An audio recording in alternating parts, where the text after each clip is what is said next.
As-salaamu alaykum, friends. Last year I read some really good books that really kind of helped me grow as a Muslim, a parent, a business person, and yeah, just as a general kind of good Muslim. And today I want to share the 5 best books that I read last year and the 3 top lessons for each of those books. So let's get into it. First book I want to talk about is Financial Joy by Ken and Mary Okorafor. Really good book. It's about finance, but kind of explains it from very beginnings all the way up to pensions and everything like that. And really good about how they explained about their life. They've got a really good YouTube channel. They sort of paid off their house and saving and budgeting and investing and all of that stuff. They provide some fantastic information. Lesson number 1 is that money is a tool. You know, what do you want to do with that money? And you know, it's something like in Islam as well.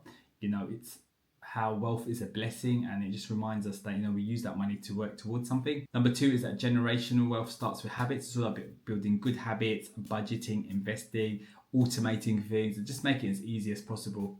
And you know, the Prophet talks about, you know, the most beloved deeds are those that are done regularly, even if small. So you know, there's so much productivity within Islam as well, and I love when I read these books and things kind of gel together. Also, number 3 is that giving creates great joy, and yeah, he talks about there, you know, sharing things with others or giving things to charity and stuff like that. So definitely aligns with like a lot of Islamic values. I know they're quite religious as well, they're Christian, but also it's got some fantastic information just about pensions, basics. If you've wanted to know about money, this is the book I would recommend anyone, like any beginner, to kind of go in with, and it's fairly recent as well, which is great. Number 2 is Scarcity Brain by Michael Easter. This is a fantastic book. He wrote the book The Comfort Crisis, which I absolutely love as well, but I didn't read that last year, so this video I just want to focus on the books that I've read in 2024. And the book just talks about how we're distracted, we're overconsumed, like we can't get things done, and why that is and how our brain works onto that. The first lesson is that we're wired to seek more, but that doesn't mean that we should.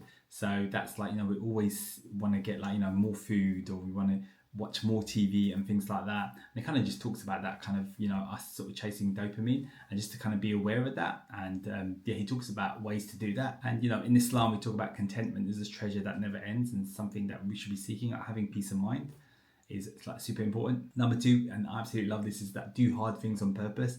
That are those things that give you joy. So if you're learning a language, if you're learning about Islam, if you're learning about something, it's not necessarily just sitting on a beach all day. You know, you're not going to be happy about that.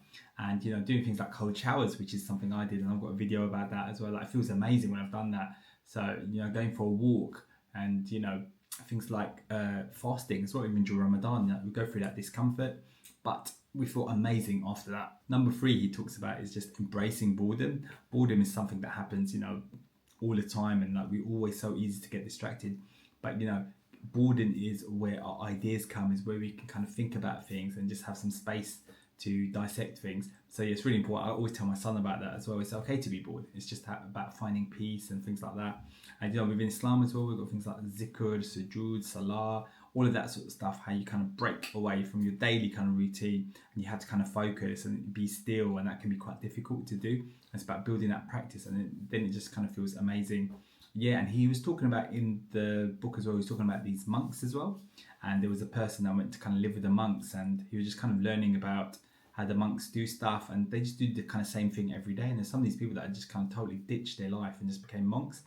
And within Islam as well, you could kind of see that, how the people that are most happiest are the ones that are, mashallah, very practicing, and you kind of see that peace they have and contentment. The number 3 book is Unreasonable Hospitality, and this one is a surprising book. It's about restaurants and the hospitality around that. It's about going above and beyond, and it comes from a person called Will Guidera, who kind of worked in probably the number 1 restaurant in the world, and he talked about how they made it number 1. One of the key things was definitely food, but also the hospitality, and how they took that to another level. He had a great story about how what they would do is, like, when people were coming to the restaurant, they would kind of research them on Google and just find out some information about them.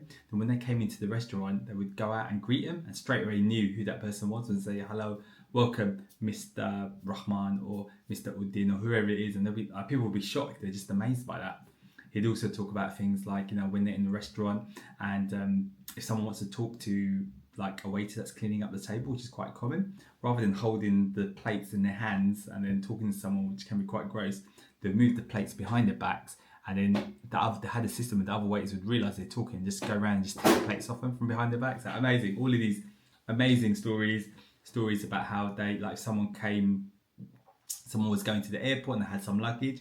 they'd have these special packs of food prepared, like high quality food prepared for them to take away with them on the plane, that they can have in the plane, just as that momentum. Like, yeah, just had so many things as well. Like, even like after you had your meal at the restaurant, they'd give you like a little granola jar, like really nice, high quality kind of thing that you can have for breakfast the following day. And just like all those little touches as well, unbelievable. Really, absolutely love this book. The top 3 lessons from this is that service is very kind of spiritual. You know, no matter how small, like everything you do can have a massive reward. All those little details as well make like an immense amount of difference. And when you help someone, when you do something for someone, they feel great about it as well. And then, for a business or even as a Muslim, that's a fantastic thing to do. Also, the details kind of really matter. And this kind of applies to us as Muslims as well, because the Prophet, peace be upon him, he paid a lot of attention to the smallest details, like the way he greeted people, smiling. And this book kind of talks about that. All the little details are kind of all these little things, just kind of all these 1% just kind of added up. Number 3 is like making people feel seen and valued. One of the things they would do at the restaurant is they know that, it's a very posh restaurant and people can feel quite intimidated when they come to the restaurant. So what they would do is, they would talk to you and try and make you feel at ease, just be quite casual and things like that. And that just gives it a much nicer environment for you when you go to the restaurant. Book number 4 is The Source by Dr. Tara Swart. And this one is about neuroscience and mindset.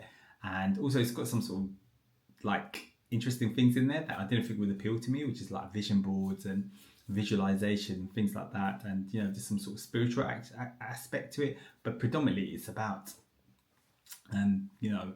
neuroscience and how your thinking and everything kind of works towards that. And there's a big focus there about visualization, about vision boards and all of those sort of things, affirmations and things like that. First lesson is that what you focus on grows. So if you have a vision board and you're focusing on something, you kind of got that thing in your mind. There's actually neuroscience about that. You start to kind of think, even when you're just walking down the street or you're in the shower, you start thinking about that and solutions and ideas will come. So that's like super important.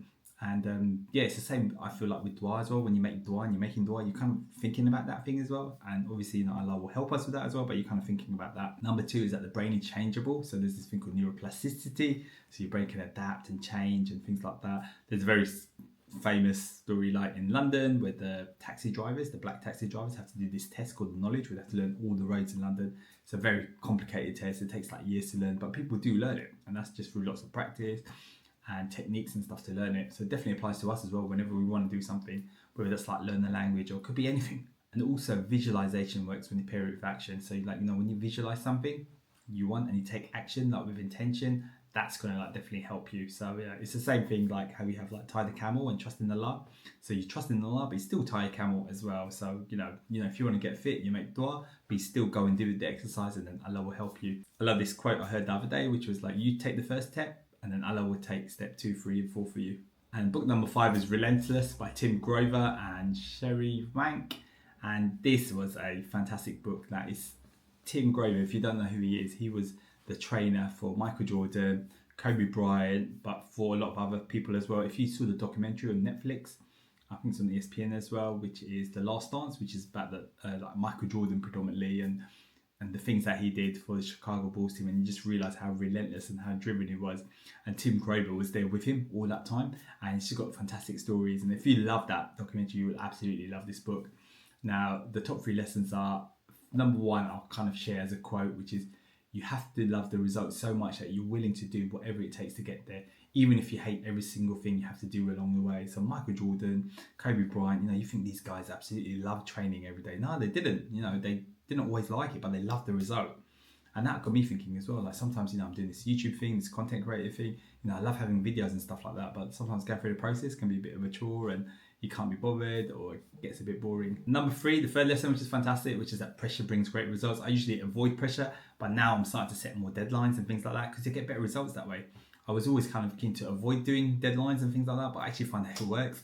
Otherwise, I remember Chris Williamson talking about, if you that have deadlines in mañana, which in Spanish means tomorrow. So it kind of really helps you focus and get things done. And when you don't hit those deadlines, then you kind of can reassess what is going on, what's not right. So yeah, let me know in the comments which book you really liked. I definitely recommend these books, and I'll have links to the books in the comments below.